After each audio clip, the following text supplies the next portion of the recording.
Eskay. Okay, had fun today. We put out a news release talking about closure of our drill program. I mean, most times people think, "Oh, okay, they pulled it up top. It's time to go to sleep." Not this one, guys. Okay, we people have been emailing me for weeks now, wondering why we put off drilling up at Spearhead and some of the other targets that we talked about. And look, here's the matter. Fact of the matter is that when we started drilling at TV Jeff, these targets, these haven't seen drilling for 25 years, and quite frankly, the core isn't even available from that historic work. It was all washed away in a flood. You know, the river where the camp is kind of washed away the whole courtyard. So all that early data was lost. We went back up thinking, okay, let's try to, test the same area to see what the heck this thing is. Nobody quite knew the data from historic time. People didn't quite have an understanding of what it would be. What's that? Sorry. I didn't say anything. Kevin, did you say anything? Well, there's a bit of echo. Sorry. It's probably just echo. The streaming or something. Look, nobody quite knew what the system was, or it wasn't well understood. It was clear from the data that we had from that historic time that they didn't quite understand what they were into. They had hit something, but they didn't know it. Okay, so we go back in, and of course, this is after doing some work where John and his team, John DeDecker and his team, including Thomas Monarchy at School of Mines, they looked at the geology and looked at it as a VMS system, and we made some changes to how we drilled this, and so we oriented the holes a bit more appropriately. And the other thing we got later in the season, we got the SkyTem data and the MT and the IP data, and so that was able to help us drill at the very end of the season too. But again, this is iterative. Exploration is always iterative, guys. But what came out of that was wonderful. Okay, so when we started drilling this thing, we start to see massive sulfide, VMS, precious metal rich VMS massive sulfide straight away. We put out a news release about a month ago talking about one of our first holes. We rushed those samples. We got those assays back. We talked about it as like 11 meters of 200, about 7-ounce silver and about 0.04 ounce gold. Not screaming values, but certainly precious metal rich VMS. Okay, that gave us a lot of confidence. But then it was those subsequent holes, just hole after hole after hole. We're seeing stockwork VMS. We're seeing massive VMS. We're seeing seafloor replacement, like the sulfides are actually replacing the rock around them. We're seeing mineralogy now. Like we're seeing minerals called, this is going to sound esoteric, but pyrargyrite, which is a high silver mineral. Bright red, you can't miss it. Like you see that, okay. In fact, they call it ruby silver because it's bright red like a ruby. Okay, so we see pyrargyrite in some of our recent drilling, and those photos are in the news release. Okay, so I can talk about this freely. Can we show the pictures, Max, if you don't mind, or if you don't mind either, Quentin? Sure. Yeah. Okay, so there's a great example. This is stockwork mineralization. That means it's broken up veins, or little veins and broken up rock, we'll say. But look at that bright red, man. When you see that, it's like, whoa, yeah, that's pyrargyrite. And guess what? When you see that, usually high silver values, okay? We saw that in several holes, in several places. This is exciting stuff. We also saw electrum. I don't know if you have any of the other photos there, but there we go. Okay, look, this is this is a slice through a piece of core, so we're actually looking at a flat surface in this case. You can see up at the top there's that bright red. That's the pyrargyrite, but there's also a silvery gray.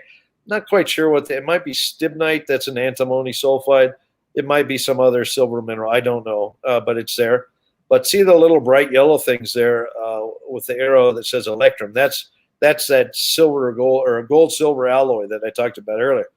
Okay, so that right there, we have physical evidence. We're seeing high silver and gold in places in this system. Oh, this is one. Now, let's step back and look at this rock a little bit closer. Okay, that rock is actually from a piece of stockwork, like the feeder system to a VMS.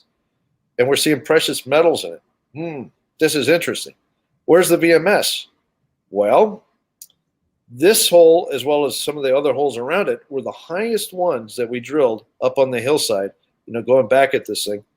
So we're working our way up the stratigraphy, and we're actually getting higher and higher in the system, and we're starting to see this. So where's the prize? Well, it could be slightly up, further up the hill if we, position some holes there and drill back at this thing. We might find Eskay2, or like we might find a very special prize here. This is a wonderful outcome, guys. To me, this says we have a precious metal rich VMS system. It's hands down evidence. Yes, we don't have assays. We're eagerly awaiting those. Look, what I did is I talked to everyone. I said, let's get the sulfide bits sawn and prioritized in the lab, because the labs are really stuffed up at the moment. So those samples are gone to the lab, and we're going to try to get those out as fast as we can, but people are going to have to be a bit patient here. Yeah. What's the similarities with Skeena? Okay, that's a good question. I almost overlooked talking about that. Okay, so okay, let me go with Skeena. Skeena is at Eskay Creek. That's a classic high grade mine. Okay, what they're doing is they're looking at the bigger envelope around the old Eskay mine, and looking at a lot of that lower grade, still high grade, but lower grade halo around the system, and they're looking at developing a big open pit to mine it. In doing so, they've drilled some holes deeper into the system. Okay, so what do you have at Skeena? You got, now they're finding mudstone layers way below the Eskay system that also have mineralization in them. Mudstone and occasional volcanic unit, layered over and over and over again. Okay, then you hit a rhyolite. Now, prior to Skeena, everybody thought that rhyolite, that was the floor, basically the basement of the system. Nobody thought you'd find anything below that rhyolite. Okay, Skeena's proved that wrong. They've got mineralization down there. Now, above the rhyolite, that's where Eskay is. Okay, Eskay Creek is in a mudstone that sits above the rhyolite, and then you go into basalts.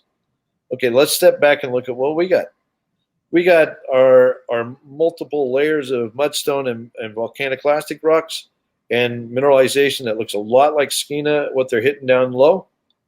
Okay, we don't have the rhyolite, so take that out. But we're going right into a mudstone now where we're finding the sporogyrite and stuff. My guess is it could be the Eskay sequence. Okay, so if we step up the hill, I think, and we drill back down at this thing, I think we have a reasonable shot of being at that stratigraphic position where you can find these things.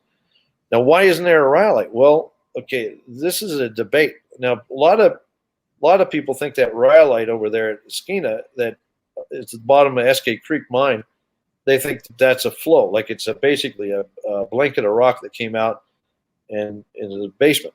Okay, they've proven that's wrong. Here's what I think it is. I think it's a sill. Okay, what that means is the magma came up and injected itself into the middle of everything and popped everything open. Okay, so now you have part of the system above it and part of it below.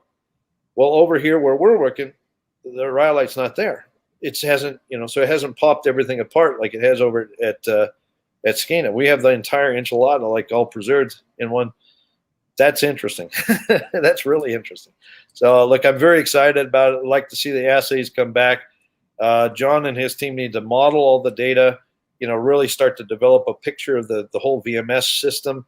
But we know right now we can go up the hill and start offsetting where we saw that this stuff, this sporogyrite and stuff.